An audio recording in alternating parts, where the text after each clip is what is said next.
കുറച്ച് ദിവസങ്ങൾക്ക് മുമ്പായിരുന്നു ദിയ ഒരു വീഡിയോ ഇട്ടിട്ടുണ്ടായിരുന്നു. അത് കഴിഞ്ഞതിന് ശേഷം ആൾക്കാർ വന്നിട്ട് ഭയങ്കരമായിട്ടുള്ള കമൻസും തെറിവിളി കാര്യങ്ങളൊക്കെ ഉണ്ടായിരുന്നു.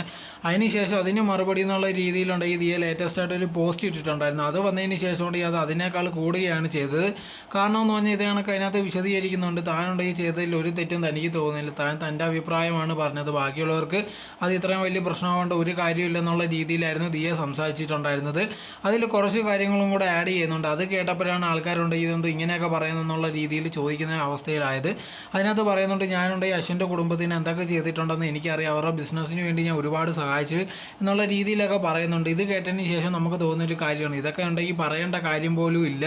ഇങ്ങനെ വന്ന് എന്തിനാണ് പൈസ കൊടുത്ത് സഹായിച്ചു എന്നുള്ളതൊക്കെ പറയേണ്ട ഒരു കാര്യവും ഇല്ലല്ലോ. ഇതൊക്കെ വീട്ടിൽ സംസാരിക്കേണ്ട ആവശ്യം പോലും ഇല്ല, അതൊന്നും സഹായമല്ല. അതുകൊണ്ട് ഈ ഫാമിലിയാണ്, അങ്ങോട്ടും ഇങ്ങോട്ടും ഓരോരോ കാര്യങ്ങൾ ചെയ്യുന്ന പറയേണ്ട കാര്യം പോലും ഇല്ല. പക്ഷേ അതുണ്ടാക്കി ഇത് കണക്ക് സോഷ്യൽ മീഡിയ വന്ന് പറഞ്ഞതുണ്ടായി ആൾക്കാർ എന്തിനാണ് ഇത് കണക്ക് ജാട കാണിക്കുന്നത്, അല്ലെങ്കിൽ ഇതേ കണക്കുള്ള കാര്യങ്ങൾ എന്തിനാണ് വെളിയിൽ പറയുന്നത്. പിന്നെ ഉണ്ടെങ്കിൽ ആ ഫാമിലിയെ നാണം കെടുത്തുന്ന രീതിയിലുള്ള സംസാരിക്കുമായിരുന്നു ദിയ എന്നാണ് ഒരുപാട് പേര് പറയുന്നത്. എന്തായാലും ഇതിന് മറുപടി എന്നുള്ള രീതിയിൽ ദിയ ഇതുവരെ ഒരു വീഡിയോ കാര്യങ്ങളോ ഒന്നും ചെയ്തിട്ടില്ല.